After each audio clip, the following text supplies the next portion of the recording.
Today in Johannesburg, South Africa, world leaders gathered for a moment rich in symbolism and global significance, the official family photo of the 2025 G20 Summit.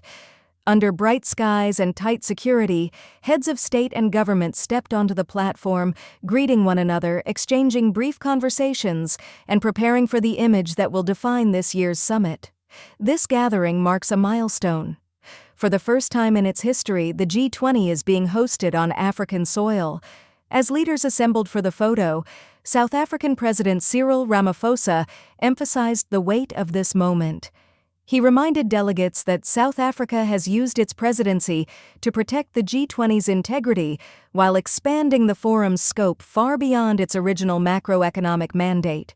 Over the past year, the South African presidency oversaw nearly 130 meetings across multiple continents, meetings that addressed not only economic policy, but also climate action, global health, sustainable development, energy transitions, and the rapidly evolving landscape of trade. The theme chosen for this year's summit, solidarity, equality, and sustainability, captures the priorities of a world struggling with inequality and recovering from overlapping global crises.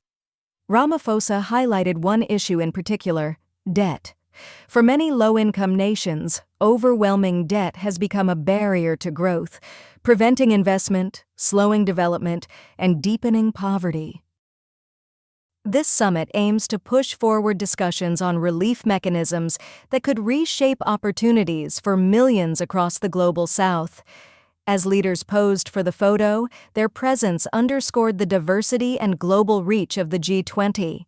The group includes major economies from every region of the world, the European Union, and now the African Union as a permanent member. Together, these leaders represent a platform responsible for 80% of global GDP and a majority of the world's population. But the symbolism of this year's summit extends well beyond statistics. Johannesburg stands as a reminder that global governance must reflect global realities. At this historic meeting, African nations are not just participants. They are hosts, contributors, and agenda setters. The family photo captures not only the leaders of today, but also the shifting dynamics of a more inclusive international system. As the summit continues, the world's attention turns to Johannesburg. Over the next 2 days, leaders will negotiate, debate, and attempt to build consensus on how to steer the global economy through uncertainty, inequality, and rapid transformation. And this year, for the first time, those conversations are happening on African soil, marking a new chapter for the G20 and for the future of global cooperation.